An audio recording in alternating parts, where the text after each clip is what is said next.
Okay, so you've got a business idea, but you're not sure how to move forward with it.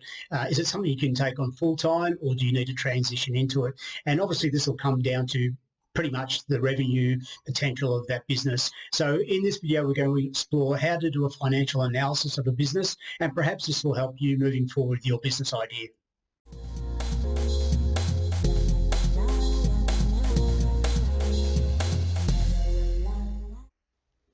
Thank you for joining me in this video. My name's Tim.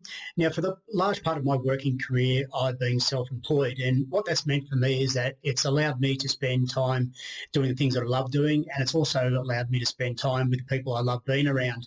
Now, realistically, to be able to do that, we need a level of income, a level of cash flow to eat and to pay bills, etc. So in this next section, I'm going to run through a method that I use to do a financial assessment of a business, and hopefully that can allow you to perhaps use this method or tweak it to suit you. That will then give you an understanding of how you can move forward with your business idea. Okay, so for this exercise, let's assume that there's two types of businesses. There's a business that provides a product, and then businesses that supply a service. So a product business would be, for example, a shop that sells clothes or food. Could be an online business that sells the same thing, but basically it's selling a product. So you have customers that are going to buy that product from you. A service-based business will assume that is a business that provides a service to clients. So, for example, that could be, like for me, it's a property investment advisor. It could be that you're providing boot camps, so fitness programs. It could be that you are a gardener, for example. So you're providing a service, so you have clients for your service-based business.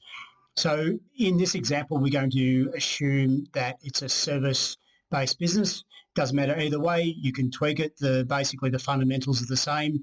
Just got our income and our expenses. So we'll work through what that may look like for a service-based business around potential revenue that we can generate or need to generate for a particular wage that we desire, and basically also to obviously to cover the expenses of that particular business. Okay, so let's run through the template here. So right at the top under income, we're going to assume that we require an annual wage of $70,000. So that's what we want to take from the business. And we're going to, for now, just leave the client fee blank and move to the expenses in red there. So insurance is $3,000 a year. For marketing, we're going to require about the same $3,000 to let people know who we are, where they can find us. General costs for petrol, power, telephone, etc.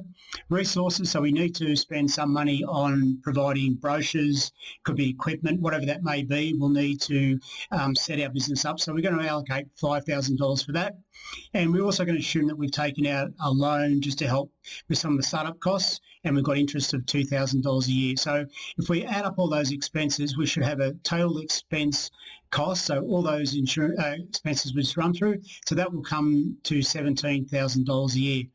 Now, to work out what the total income required from the business, we add our wage and those expenses, so that comes to $87,000. So that's the $70,000 plus the $17,000. Now, let's jump back up to the client fee, because we're going to need to know how we're going to receive this income. So the $87,000 we divide by the client fee. So we're going to assume that the client fee is $3,000. It's going to charge each client for our services. So that's $3,000. So we then divide the $87,000 by the $3,000, and that will tell us then that we need 29 clients per year. Or if we work that back to a week, that comes down to 3 clients per week. And that's assuming also too that we're going to take 4 weeks off a year, so 48 weeks. So for this exercise, obviously you need to change up the figures based on what it's going to look like for you. It may be that you don't need to take $70,000 a year. It may be that you're not taking out a loan, for example, so that $2,000 comes off, but you need to hire or lease a premises for some of your activities.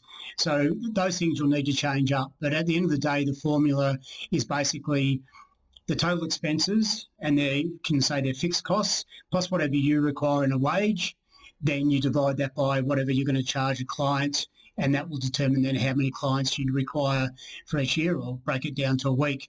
And you can keep playing with those numbers. So you might say, there's no way I'm going to get 29 clients a year, or positive on that. It could be that I can easily get 29 clients a year. So based on what you need it to look like, you can manipulate the figures and then work out, is that realistic? And as I said right back at the beginning, it may be that it's a really good outcome for you, and that you can go full time because you know you've got the clients waiting, and you can also see how much you're going to charge your clients, and that's easily going to cover what you require in an income. Or it may be that, look, I'm really going to have to build up into this. I don't have clients waiting, so I'm going to have to spend time marketing, getting the clients to be aware of who I am and where they can get hold of me. And then from there, you can transition perhaps from your current employment into that business over time. Well, hopefully working through that exercise has given you some ideas on how perhaps you can assess a business idea you may have, and from there it leads you to spending more time on things that you're passionate about. So thank you for joining me in this video, and look, if you haven't already and you feel happy to, please feel free to subscribe to my channel. That way you get notified when I upload new content. And obviously, if you like the video, if you're happy to hit the like button, that will give me a better understanding of the type of content people are looking to view. So thank you again, and all the best with your journey.